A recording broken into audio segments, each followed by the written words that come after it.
Good Morning Business. Le débat. Dans le rouge, le PIB américain, moins 1,4% sur ce T1, Nicolas Dose. Oui, alors c'est une vraie surprise. On peut se dire, au premier abord, catastrophe. On attendait 1,1%, plus 1,1%, c'était le consensus. Et là, on bascule dans le rouge à moins 1,4%. Alors, je dirais, à ce stade, c'est sérieux, mais c'est pas grave. Quand on regarde par quoi est nourri ce recul de l'activité aux États-Unis, on n'est pas sur une chute de la demande, on n'est pas sur un ralentissement généralisé de l'économie. On est sur le fait qu'il y a eu beaucoup d'importations, beaucoup plus d'exportations. Les importations viennent amputer le PIB, et ça a donc participé à ce recul du premier trimestre. L'autre phénomène qui explique ce recul, c'est la forte baisse des investissements des entreprises pour reconstituer leur stock.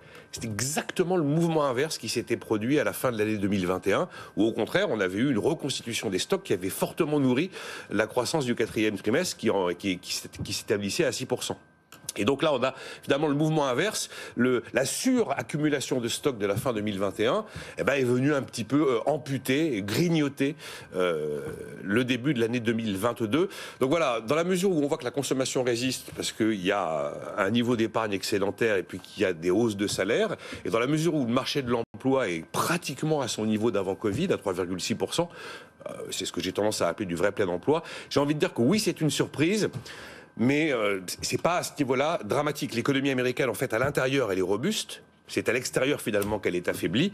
Et puis, on voit que le recul est un petit peu en trompe-l'œil si on considère qu'il est alimenté par un excès d'importation et qu'il est alimenté par un mouvement inverse des entreprises en matière de stock. C'est un peu technique, ce que je raconte là, mais à mon avis, ce sont les éléments qui permettent vraiment de décortiquer ce chiffre pour dire, soit d'un côté, c'est une catastrophe, soit de l'autre, tout doux. Ça ne veut pas dire qu'on est rentré dans une récession dure de l'économie américaine. En attendant, c'est vrai que ça complique un peu la tâche de Joe Biden. Je vous rappelle que le 4 mai, il est censé nous mettre 50 points de base sur le taux directeur américain. Bon, et comme on disait dans les années 70, avec ce film, la situation est grave, mais pas désespérée. Oui, je vous dis, c'est sérieux, mais c'est pas grave. Jean-Marc Daniel, votre décryptage. Oui, j'espère qu'il va être totalement en désaccord avec moi. Oui, c'est-à-dire, je vais reprendre la formule de... C'est un plaisir pour vous, Jean-Marc, d'être en désaccord avec Nicolas. Oui, absolument. En embuscade, et puis boum. Et donc là, je dirais que c'est... Et vous savez ce qu'on dit, la première qualité d'un commentateur, c'est d'être de mauvaise foi. Hein. Oui, alors je n'ai pas cette qualité. J'en ai beaucoup, mais pas celle-là. Et donc, je vais reprendre la formule de Nicolas. Il a dit c'est sérieux, mais pas grave. Moi, je pense que c'est grave, mais pas sérieux. Pourquoi c'est pas sérieux? Parce qu'effectivement, on est sur un trimestre, sur des statistiques qui sont assez rapidement constituées. Et donc, je pense qu'il y aura éventuellement des corrections. En outre, il y a une vraie récession. Quand on a une contraction pendant 2 trimestres, pour l'instant, on n'en est pas encore là. En revanche, c'est grave. Pourquoi c'est grave? Parce que effectivement, il l'a dit, c'est un des éléments clés de ce qui s'est passé, c'est l'augmentation des importations. On est véritablement dans une économie américaine qui est une économie qui régule ses problèmes par le déficit extérieur. C'est-à-dire qu'on a un déficit de la balance des paiements courants américains qui va atteindre 4% du PIB, avec un déficit budgétaire qui est à 6% du PIB. Donc c'est une économie qui fonctionne en double déficit, en double déficit. Mais ça fait très longtemps. Hein. Oui, j'ai envie de dire, c'est la vie normale. Oui, ça fait très longtemps, mais ça prouve l'inefficacité de cette politique. C'est-à-dire que effectivement, c'était vécu comme étant ces doubles déficits, comme étant une espèce d'élément négatif par rapport à un élément positif qui était le maintien d'une croissance à des niveaux élevés.